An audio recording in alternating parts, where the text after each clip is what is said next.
తిరుపతి జిల్లా చంద్రగిరి నియోజకవర్గ పాకాల మండలంలో 4వ రోజు బైనపల్లి ఉప్సరవల్లి పంచాయతీల్లోని సోమవారం మహిళలతో ముఖాముఖి కార్యక్రమం టీడీపీ నేత పులివర్తి సుధారెడ్డి నిర్వహించారు. మహిళలతో ముఖాముఖి కార్యక్రమానికి పాకాల జెడ్పీటీసీ సంగా పద్మజా బాబురెడ్డి విచ్చేసి మాట్లాడారు. కార్యక్రమంలో టీడీపీ చంద్రగిరి నియోజకవర్గ మహిళా అధ్యక్షురాలు కృష్ణమనేని సావిత్రి, ఎంపీటీసీ రాజ్యలక్ష్మి, మీనా రోజా పాల్గొన్నారు.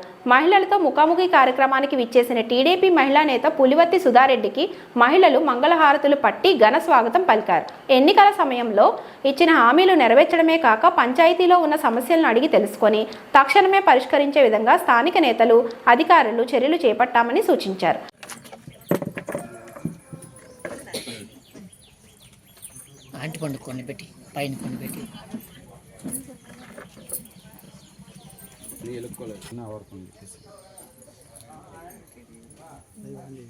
కూడా కావచ్చు, ఏ పార్టీ వాళ్ళైనా కావచ్చు, మీకు ఆర్థికంగా ఇబ్బంది ఉండి హాస్పిటల్స్ లో ఆపరేషన్లు అయ్యి ఉంటే 6 నెలల లోపల, గత 6 నెలల లోపల ఉండే మాత్రమే తీసుకుంటారు.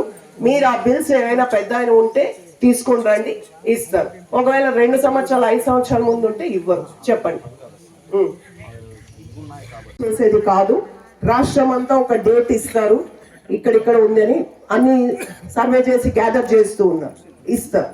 ఇచ్చిన తర్వాత మళ్ళీ కూడా చెప్పారు, సైట్లు అలవాటు అయిన తర్వాత 2 సంవత్సరాల లోపల ఇళ్ల నిర్మాణం కూడా పూర్తి అవ్వాలి అనేది ప్రభుత్వ ఆలోచన.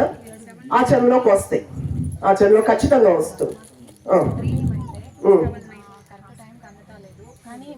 మహిళలంటే మనకు 35% సబ్సిడీ వస్తుంది. మనకి 1,00,000 రూపాయలు లోన్ పెడితే 65కే మనం వడ్డీ కట్టుకోవాలా, కంతుల వారీగా 35,000 తీసేస్తారు.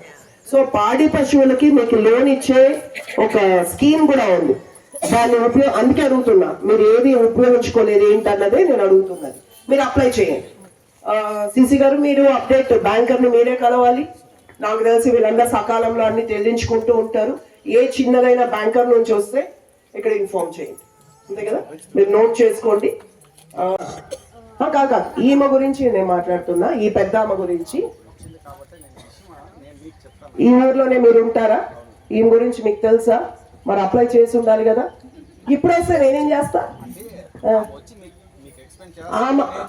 ఆమెకి బాధ నాకు తెలుసు. నా రిక్వెస్ట్, లోకల్ లీడర్స్ కి బాధ్యత తీసుకోండి. మిమ్మల్ని నమ్మి కూడా మాకు 10 ఓట్లు వేసి ఉంటారు. లోకల్ లీడర్స్ దయచేసి బాధ్యత తీసుకోండి. నెలలో ఒక రోజు, ఒక సాయంత్రం ఇట్లా ఒక చెట్టు కింద కూర్చోండి, ఇచ్చే అర్జీలు తీసి సెక్రటరీ గారికి ఇవ్వండి. ఇన్ టైంకి సహాయం చేయండి. ఇప్పుడు మీరు వచ్చి ఆమె స్టోరీ ఆమె నాకు చెప్పగలుగుతారు, కానీ సహాయం చేసేది ముఖ్యం. ఇది ఈ ఊర్లో కాదు, అన్ని ఊర్లలో ఇదే పరిస్థితి. స్థానికంగా ఉండే లీడర్స్ ఏంటి, రేపు లోకల్ బాడీ ఎలక్షన్ లో మీకు ఆశలు లేవా? నేను నా ప్రచారంలో కూడా ఎక్కువ మంది మహిళలతోనే ఇంటరాక్ట్ అయినా, మహిళా మీటింగ్సే పెట్టుకున్నా. కొద్ది రోజులు డోర్ టు డోర్ క్యాంపెయిన్ చేయగలిగా. తర్వాత మా చివరిలో వీల్ చైర్ లో వెళ్ళి ప్రచారం చేశా. దానికి కూడా మళ్ళా జోకులు వేసాడు, నాకు ఒక బిరుదు ఇచ్చాడు, మహానటి అని. కాలు ఊరికే డ్రామాలు వేస్తుందామా, వీల్ చైర్ లో ఉంది అనేసి అని. నేను చాలా సందర్భాల్లో మా అన్న గుర్తు చేస్తూ ఉంటా, ఒక్క వీల్ చైర్కే నేను డ్రామా చేసిన దానికే, ఒక చేతి కర్రకే నాకు 44 సీట్లు వస్తే, మీరు చేసిన యాక్షన్లకి మీకు కనీసం 44 సీట్లు రావద్దా? మరి 44,000 మెజారిటీ వస్తే నా డ్రామాల కంటే మీరు చేసిన డ్రామాలకి 44 సీట్లు అన్నా రావద్దా? సో నటించడాన్ని, మోసం చేయడాన్ని మనం కూడా ఒకసారి మోసపోతాం, 2 సార్లు మోసపోతాం, ప్రతిసారి మోసపోం కదా. బిర్యానీలకు బ్రహ్మాండమైన మెజారిటీతో నాని గారు ఇక్కడ ఎమ్మెల్యేగా గెలవడం జరిగింది.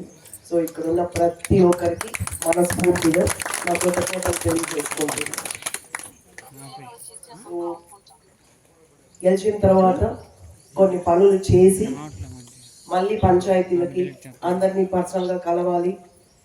మేము ఈ పనులు చేసాం, ఇంకేమైనా పెండింగ్ పనులు కూడా రాబో కాలంలో జరుగుతాయని చెప్పడానికి మీకు 6 నెలలకు ఒకసారైనా ముఖాముఖిగా కలవాలి అన్న ఆలోచనతో మొత్తం పంచాయతీ అనే కాన్స్టిట్యున్సీ మొత్తం ఈ టూర్ని ఏర్పాటు చేసుకున్నాం.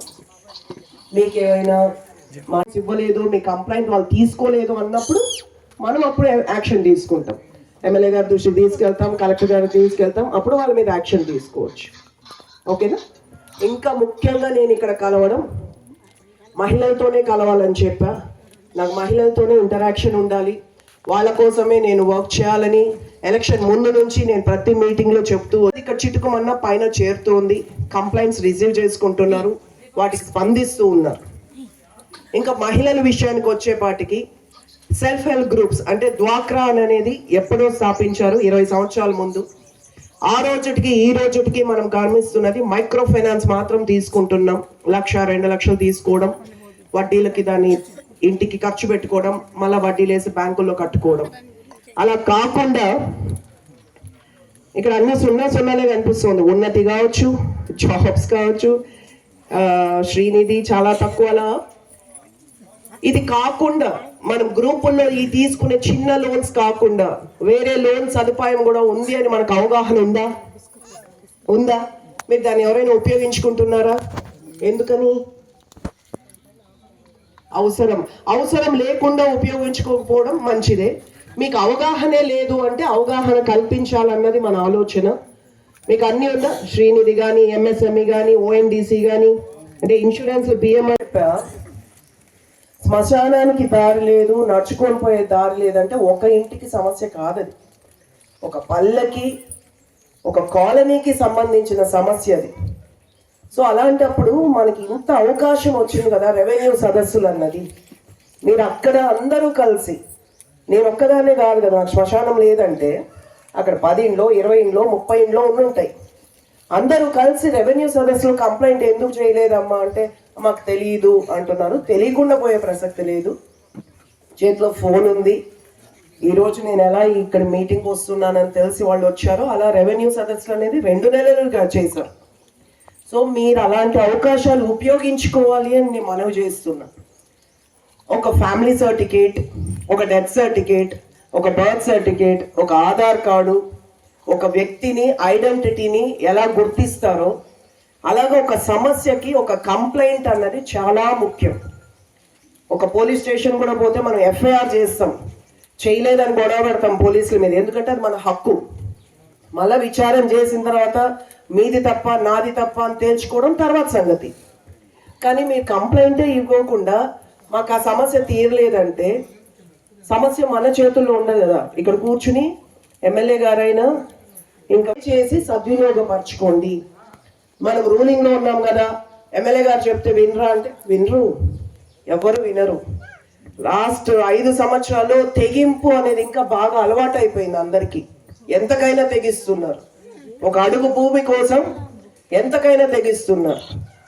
సో మీరు చాలా మంది బాధపడతారు, మీరు ఎమ్మెల్యేని వచ్చామంటే ఎస్ ఎమ్మెల్యేని వచ్చాం, పోలీసు వాళ్ళు చేయాల్సిన పోలీస్ పనులు, రెవెన్యూ వాళ్ళు చేయాల్సిన రెవెన్యూ పనులు చెయ్యమని మనం ఆదేశించగలుగుతాం తప్ప మనం వెళ్ళి మీరు ఇవంతా తీసేసేయండి, దారి ఇచ్చేసేయండి అని శాసించడానికి లేదు. సో దయచేసి దాన్ని సద్వినియోగపరచుకోండి ప్రభుత్వం తరపున. ఇప్పుడు కూడా మీకు ఎనీ గ్రామం ఎక్కడైనా కూడా రెవెన్యూ ఇష్యూస్ ఉన్నాయంటే దయచేసి ఒక అర్జీ ఇవ్వండి ఎంఆర్ఓ గారులకి. అర్జీ వాళ్ళు తీసుకున్న తర్వాత ఒక కాపీ మీ దగ్గర పెట్టుకోండి. అది వాళ్ళు సాల్వ్ చేయలేదు అంటే మళ్ళీ మనకి ఎమ్మెల్యే గారి కంప్లైంట్ చేస్తే అడుగుతారు. మీరు చూసే ఉంటారు, రాష్ట్రం అంతా కూడా మన కార్యకర్తలు డిసప్పాయింట్ అయిపోయినారు, కక్షపూరితంగా చేశారు కాబట్టి మనకు ఓట్లేశారు.